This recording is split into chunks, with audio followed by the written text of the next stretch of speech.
এই শতাব্দীতে 2005 সালে এবং 2015 সালে মারকাটারি নির্বাচন হয়েছিল মোহনবাগানে টাউন হলে। 15 বছর হওয়া 2005-এর নির্বাচনে অঞ্জন মিত্র মাত্র 550 ভোটে হারিয়েছিলেন বলরাম চৌধুরীকে।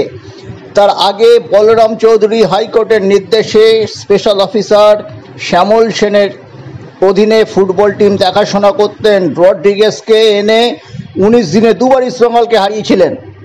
এবছর যেরকম ইস্টবেঙ্গলকে হারানোর লহর চলছে বর্তমান সচিব দেবাশিস দত্তের আমলে। কিন্তু 2005 কিংবা 2015 সালে নির্বাচনী প্রচারে এত নূতনত্ব দেখা যায়নি। দুর্গাপুজোর আরও 4 মাস দেরি আছে। কোথাও ফুটবল টিমের লিগ শিল্ড জয় এবং আইএসএল কাপ চ্যাম্পিয়ন হওয়ার জন্য সেলিব্রেশনের মোড়কে চলছে নির্বাচনী প্রচার, কখনো খুঁটি পুজো চলছে নির্বাচনী প্রচার বা জনসংযোগ। আমরা দেখেছিলাম গত সপ্তাহে টালিগঞ্জে একটি খুঁটি পুজোয় দেবাশিস দত্তকে। এবার সোমবার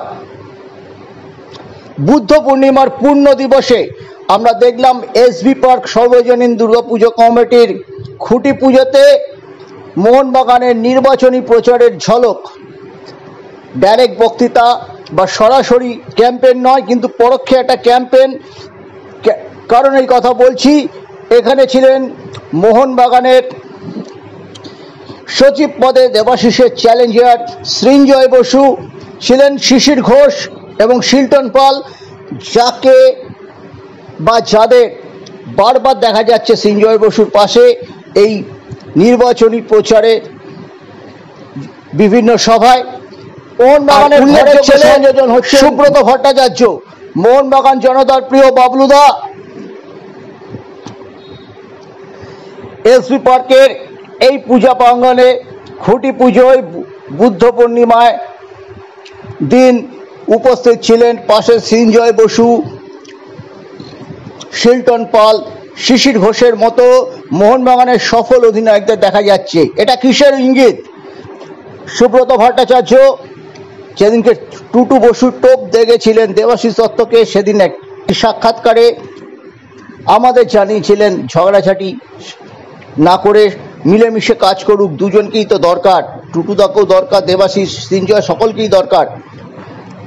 কিন্তু সেই সুব্রত ভট্টাচার্য 12 দিন পর দেখা গেল একেবারে সৃঞ্জয়ের সঙ্গে কার্যত নির্বাচনী প্রচারের মঞ্চে, যেটা খুঁটি পুজোর মোড়কে হচ্ছে। এর আগে আমরা দেখেছিলাম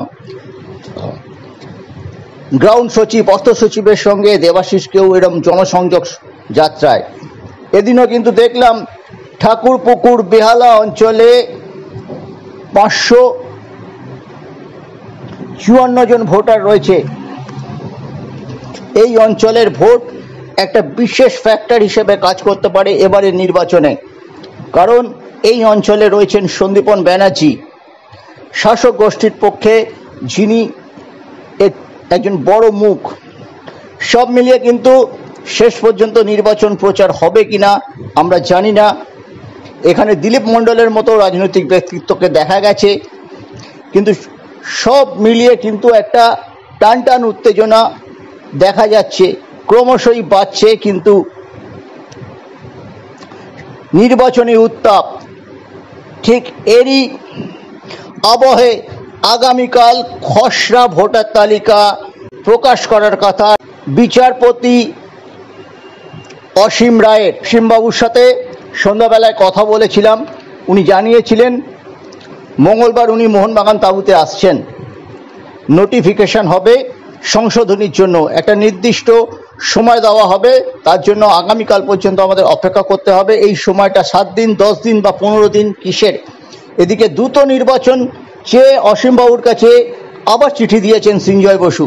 এটাই ছিল মোহনবাগান নির্বাচনের ক্ষেত্রে সবচেয়ে বড় আপডেট।